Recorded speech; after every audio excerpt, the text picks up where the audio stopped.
हाय दोस्तों, कैसे हो सारे भाई। सो आज अपन लोग पढ़ेंगे फेमिनिज़्म। फेमिनिज़्म जैसे सोचते होगे, मन में आते होगी लड़की सिगरेट पी रही है फेमिनिज़्म है, या लड़के के चार चार दोस्त है, बॉयफ्रेंड है, फेमिनिज़्म है।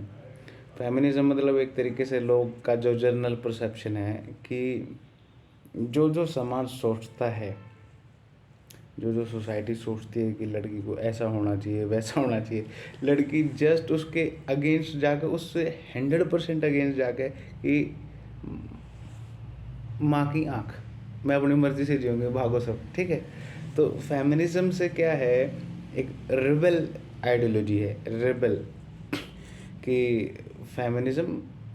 लेकिन आज थोड़ा इसको डीप में समझते हैं कि भाई एक्चुअल में फेमिनिज़्म है क्या।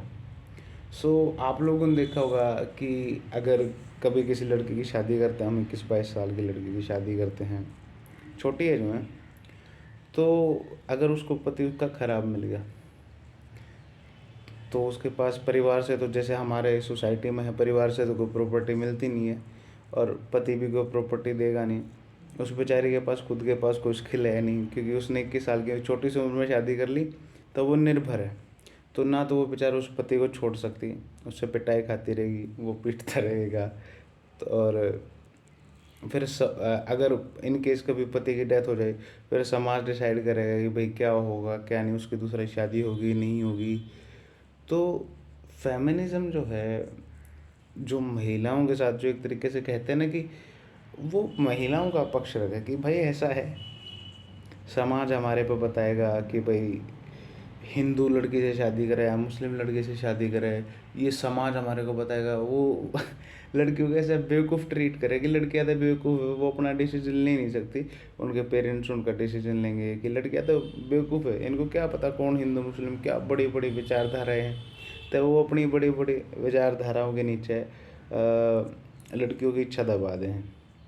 सो हर एक कंसेप्ट लिंक है लिबर्टी से, आज़ादी से, मुक्ति से, कि भाई हर इंसान को अल्टीमेटली क्या चाहिए, फ्रीडम चाहिए। फ्रीडम कैसे, मतलब कि भाई एग्ज़ाम की टेंशन ना हो, उन सब चीज़ों की स्ट्रेस ना हो, कोई आदमी को, इंसान अब एक जियो और जीने दो।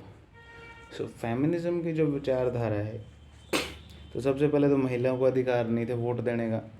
महिलाओं को अधिकार मिले अपना 1920s के एरा में, सबसे पहले न्यूजीलैंड ने दिए।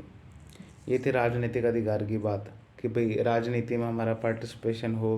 पहले तो राजनीति में आप, ये जो सो कॉल्ड डेवलप्ड कंट्रीज़ हैं, इनने 20वीं सदी तक महिलाओं को अधिकार नहीं दिया, और यहीं पर भारत का एक भुखमरी आज़ाद देश हो गया 1947 में। मतलब इतना गरीब देश था उस टाइम में, इंटरनेशनल पॉपुलेशन के, इंटरनेशनल जो है कि भाई स्टैंडर्ड्स हैं, और उसने सोचा भी नहीं कि महिलाओं को समानता का अधिकार देना चाहिए नहीं देना चाहिए, इक्वल बिल्कुल सबको वोटिंग राइट दिए।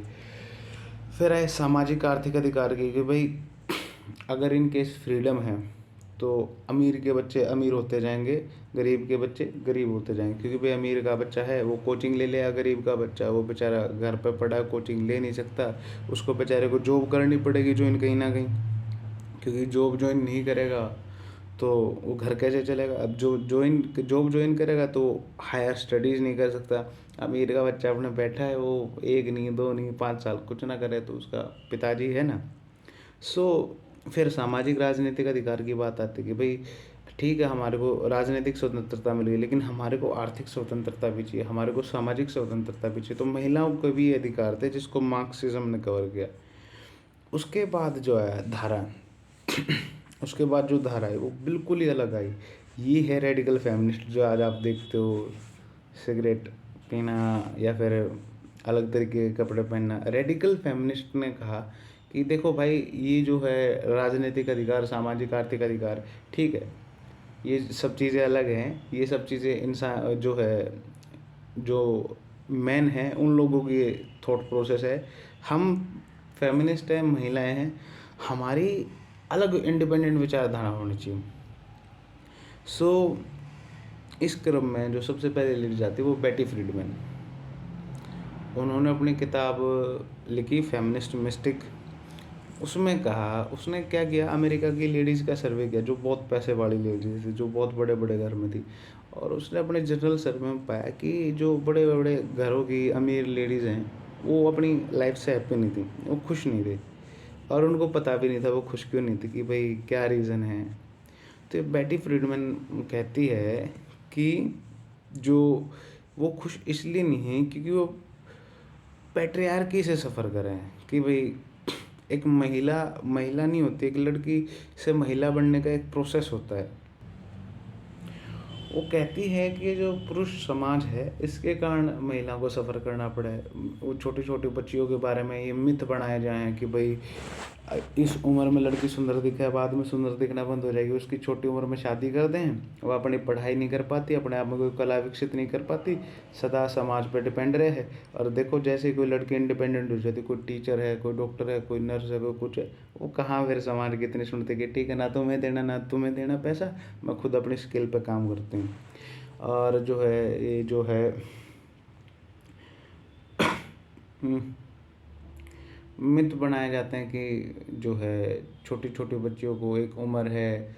फिर उन्होंने एनालाइज किया, अलग अलग मैगजीन्स में देखा कि मैगजीन देख लो, टीवी देख लो, शॉप देख लो, जितनी भी एडवर्टीजमेंट है ना, इसमें दिखाया जाता है कि जो काम करने वाली महिला वो बड़ी खुश है, और बाकी जो है ना, जो नौकरी करने वाली है, जो काम पर जाती है, वो बड़ी दुखी हैं।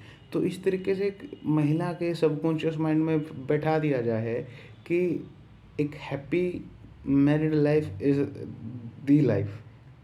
तो ये बेटी फ्रीडमैन के विचार है, कोई भाई कहीं मेरे से रो जाए कि ये चला क्रांतिकारी, तो ये बेटी फ्रीडमैन के विचार हैं, मेरे नहीं है। I am just teaching political science. So तो ये था कि हर जगह एडवर्टीजमेंट में, मूवीज़ में, दी एंड, लव स्टोरी ख़त्म, लड़का लड़की शादी, दी एंड, दी एंड। असली समस्या तो उसके बाद शुरू होती है। सो अभी पैटी फ्रीडमैन पे बात की, नेक्स्ट टाइम हम बात करेंगे सुज़ैन मोलर ओखैन पर, जो कि नए विचार लेकर आई। Thank you, bye.